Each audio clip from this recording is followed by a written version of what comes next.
I was into that fight because I was into the drama that wasn't really Donald Cerrone versus Mike Perry. It was Donald Cerrone versus Jackson Wink, and then more specifically, Donald Cerrone versus Coach Wink. And I will tell you, before you guys form an opinion on that, don't form an opinion on that. That would be my advice to you. There was nobody wrong in that situation. I have been in the gym business, been in the fight game, been around athletes and coaches in these scenarios. I have seen this 100 times. There's no hero in this story. If you want to take Donald Cerrone's side, you're taking the wrong side. If you want to take Coach Wink's side, you are taking the wrong side. Nobody's wrong here. They both agree on the facts as they happen. They do not agree on their interpretation of those facts. It is really just the natural ebb and flow and life of a gym and an athlete and coaches. And guys come and they go. And that is the reality. But as it pertained to Mike Perry, it did add a very interesting element because not only did Cerrone go, but Perry came, and the coaches are now in the new guy's corner. There's just an added element of drama. I expected going into this fight that Donald Cerrone would underperform. And the reason I thought he would underperform is he had so many stresses and pressures on his back. First off, he's in there with a straight-up killer. Mike Perry is as mean as he looks when they shut that cage door. He is in there to fist fight.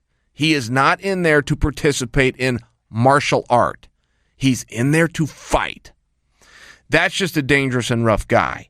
Secondly, it was at home.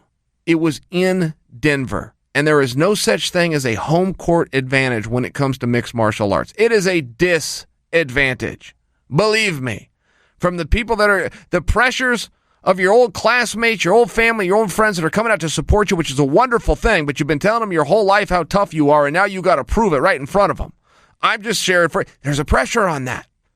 To the extension of, can I get some tickets, to the lack of sleep, to the extra media that you're going to do because you're in your hometown. There is just some added pressures, and I expected Cowboy to underperform. That did not mean that I didn't think that he could win. I just thought that he was not going to perform to the best of his ability. The exact opposite happened. I am right on my analysis that he felt pressure. I am right that he was fighting at home and it was different. He just stepped up to the challenge. And the thing with Cowboy, you never really know how good he is because he's inconsistent. And while I say that and that will instantly sound like an insult, it is meant as a tremendous compliment. Cowboy and I go back. We were in the WEC together, by example. We have trained together. We have traveled the roads together. Dead dick broke, stuck in hotel rooms with multiple guys trying to get through the system and trying to get our names out there. And the one thing about him, when I tell you that he's inconsistent, I don't say that as an insult. I say he's the baddest dude in the world on a given day. And he's a threat to the crown of baddest dude in the world on the other days. But there is a bit of an inconsistency, okay? The baddest and the greatest Cowboy doesn't always show up. That's just true, and I think we're all guilty of that as fighters. But I have followed his career so closely that I can see it. And there are some days, I'll go back, he fought a teammate of mine named Rick Story. It was one of the best Cowboys I've ever seen. I don't think he got the credit for it because I don't think that Rick Story's ever got the credit. But Cowboy went out, all of a sudden he's shooting double legs. Do you guys remember the Patrick Cote fight? If you want to see two great Cerrone fights, go watch the Rick Story fight, go watch the Patrick Cote fight. And these went under the radar. These went under the radar because Patrick Cote didn't get the respect that he deserves, and Rick Story didn't have the respect that he deserves. And it wasn't a huge surprise when Cowboy won. But if you go back and watch how he won, if you go back and watch this dynamic kickboxer all of a sudden breaking out double leg takedowns, go watch the Edson Barboza fight.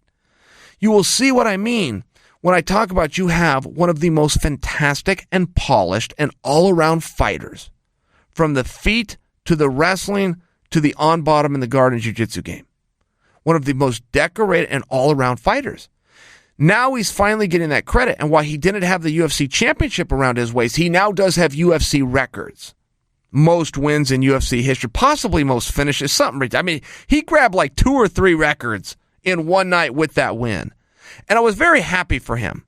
I really thought that he deserved it. I really thought he dealt with some tremendous amounts of pressure, and he did it against a killer. When you watch Mike Perry, okay, as much as I am gloating on him, because I do enjoy him from multiple perspectives, he has the it factor, and he brings a personality along with him that here in the entertainment era is the only way you're going to make a living. He has something special, but he's also very fun to fight. He's also very mean, and he's also in there for the duration. The other side of it, if I'm being fair, is he is very limited in his skills in certain positions. It is very clear that he is a diamond in the rough, but still rough. He is going to need a couple of years. I like that he is at Jackson Wink. I think he is in very good hands. I think that is an appropriate gym for him if his lifestyle outside of the ring is good. I don't have any evidence that it's not. I'm just offering for you. As long as he's not distracted and he is using that opportunity in Albuquerque to work on his skills, I really think he's with the right guy. Because I think he could use some of the most basic things. I think some of the harder things you can already check off the box. An ability to compete, a willingness to take shots, a lack of fear to stand in there with anybody. I think he has some of the harder points down, but I think some of the more basic points he's going to need to work on. And I don't think it's just going to be in front of our eyes on television. I think he can work out some of those kinks in the room. I have very high hopes personally for Mike Perry, but I can see that he is rough around certain edges. Okay, great. So that turns into a great fight, a major relief for Cowboy. You could see the relief. You could see the celebration. It was a cool moment. It was a cool moment to get to see for somebody else. And Mike Perry in defeat, not for nothing, took it wonderfully. Cut some great promos, stayed fun, and everybody wants to see his next fight. There's an art to that, guys. That's not me over here trying to compliment a guy after the fact. There's an art. He either earns that or he doesn't. He either hangs his head and cries in his beer, or he follows the old model of don't ever let him see you sweat. And that's what Perry did, and it works.